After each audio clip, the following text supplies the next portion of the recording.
We're fourth generation farmers. My great-grandfather, my grandfather, my dad, now Luke and I are farming rice. So pretty much all we know.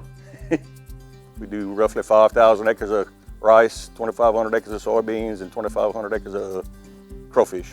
It's very fulfilling and self-gratifying when you plant a crop and get to watch it grow.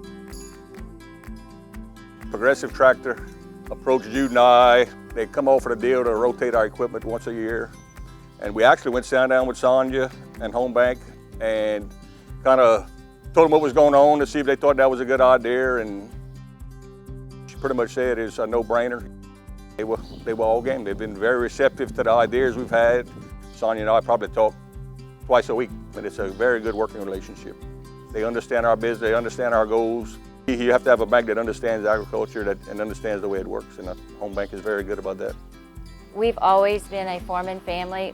It's like second nature to us. We know what they're looking to do.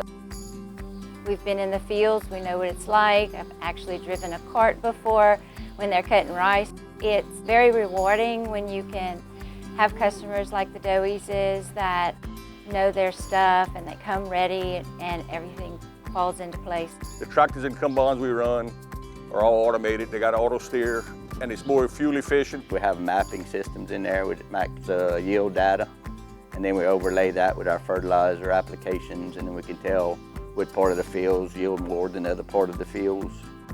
In the previous years, before they even had that, we were just shooting in the dark. The data doesn't lie.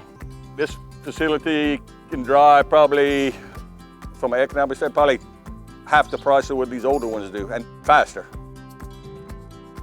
The most rewarding part of my job would be at the end of the year when you can step back and breathe and say, wow, look what we did.